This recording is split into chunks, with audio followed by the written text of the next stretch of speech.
personal. It's personal between me and you, and I'm going to do you some serious harm, you big stiff idiot. The Untouchable True School Sports Empire proudly presents something the boxing game's been missing. Hey, what's going on? It's your boy BT, and I came here to talk some boxing with the thousands of True School Sports subscribers. Now, these are my thoughts on Demetrius Andrade versus Demond Nicholson.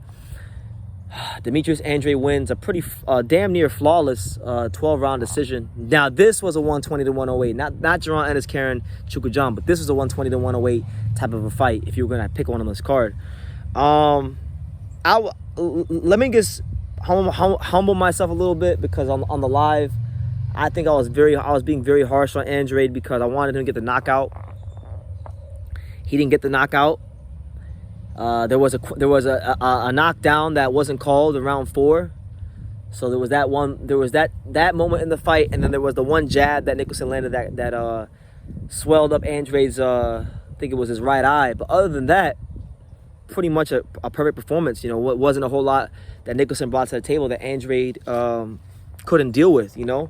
And like I said, man, like Andrade, he's damned if he does, if he's damned if he doesn't. If he would have went in there and knocked out Nicholson, they would have said Nicholson was trash. They would have said Andrade's fighting nobody. Of course he knocked him out. He's supposed to do that. And you know, like, now that he actually went 12 with him, and there was about 1.7 seconds of success the whole fight for Nicholson. Now people are saying he's trash, and even me, I got carried away last night calling him exposed and all this stuff, because I have very high expectations of Demetrius Andrade. I think he's one of the most skillful and talented fighters in boxing. But let's be objective. Let's not get in our feelings, because that's what women do. And thank God I'm a man. All right. Did Demetrius Andrade really do anything last night that he doesn't normally do? Like, it was pretty much the prototypical Demetrius Andrade fight, which is pretty much get off to a hot start, explode, you know, offer that initial shock value to your opponents, get a knockdown early in the first 4 rounds.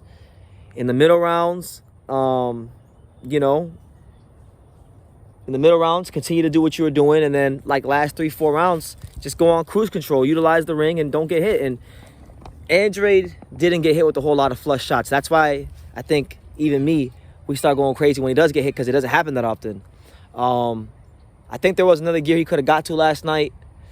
He didn't really throw his overhand left, which I believe is his most devastating punch. He kept it in his back pocket till I believe like the 12th round, where he got his second knockdown. But he didn't really throw that punch a lot.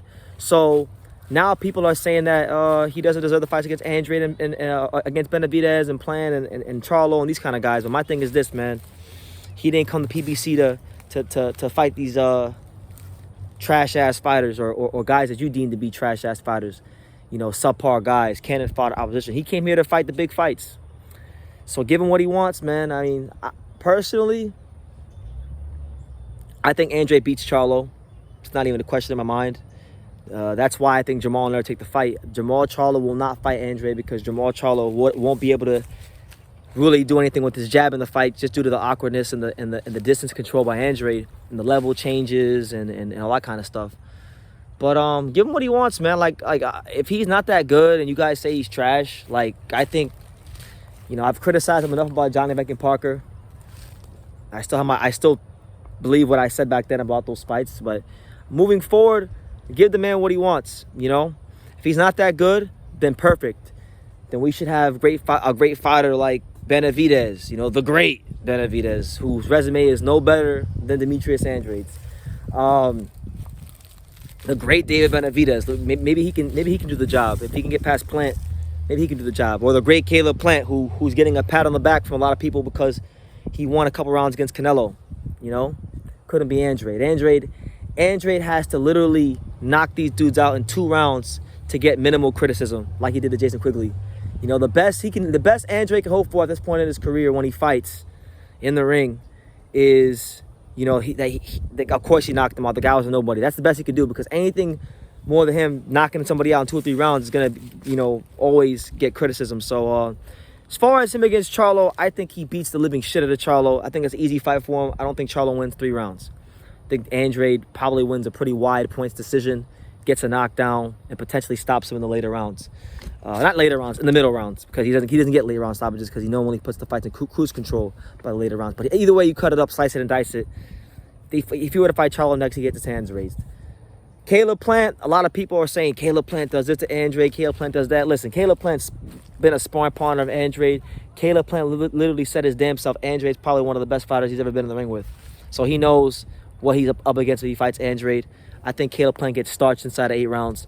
The toughest fight, I think, for Andrade, to be honest, and it might not even be as tough as I'm making it out to be. Maybe I might actually be starting to drink a little bit of this Benavidez Kool-Aid a little bit, but I think the Benavidez fight probably the toughest out of the PBC guys that he's linked to. I know there's David Morrell also. Maybe he gets fed to Morrell. That'd be a tough fight for him. I'll tell you that right now. That'd be a hard fight for him. David Morrell, natural, tall, 68-pounder, young, fresh, high punch output, big power. He wins that fight. I don't want to hear nothing from nobody. He beat David Morrell. But Benavidez, that's a fight where it's gonna be a high volume from Benavidez. Andrade's gonna have his chances to counterpunch him and really get his respect early in the fight. But then my question becomes, if Andrade gets put in a position, and it hasn't really happened to, ever in his career, really. Andrade gets put in a position where we get to the 7th, the 8th, the 9th round, and he can't put the fights in cruise control. Does he have it within him to grind it out? Because we saw with his fellow New Englander, Rashidi Ellis, against Romain Villa, when Villa took Rashidi Ellis to a place he hasn't been in quite some time and made him get to a place where he had to grind it out. He didn't really have a whole lot of answers as far as defense is concerned. So I would like that fight just because I think it would answer a lot of questions about Benavidez and Andrade. I think they're both, the resumes aren't much better. Contrary to what people may say, I don't think either one's resume is better than the other's. So they kind of need each other, and I hope these fights happen. But either way you cut it up, slice it, and dice it. I was harsh on Andrade because I wanted the stoppage because Demond Nicholson has been knocked out by Jesse Hart, and I think Andrade is much better than Jesse Hart. I know those triangle theories don't work, but I just think that's a guy that he should be stopping, But to Nicholson's credit, he takes the ass whooping very well. He's an experienced fighter. So Andrew was going to have to do a little bit more, and he wasn't willing to do that. But now the ring rust is off. He's officially a 68-pounder. And we can finally start talking about these big fights next for Andrade. And if he fights Charlo, that's an easy W. I'm picking Andrade. If he fights Plant, picking Andrade against Plant. Benavidez, I'd pick him, but not with too much certainty. Morrell, same thing. So yeah, that's my thoughts on Andrade versus Nicholson. Y'all can let me know what you think in the comments down below. Who do you want to see Andrade next, and how do you think? Let me know in the comments. How do you think he fares against Plant, Benavidez, Morrell, and Charlo? Let me know for each one of those 4. Leave your comments down below. Make sure you guys take the time to subscribe. And like I say in every single one of these videos, you can love me or you can hate me. But I'm just a kid from Daniel. So until next time, take care, guys. Thank you for watching another video on the untouchable True School Sports Empire. For more great boxing content just like this video, click right here and make sure you subscribe. Much love from sunny South Florida.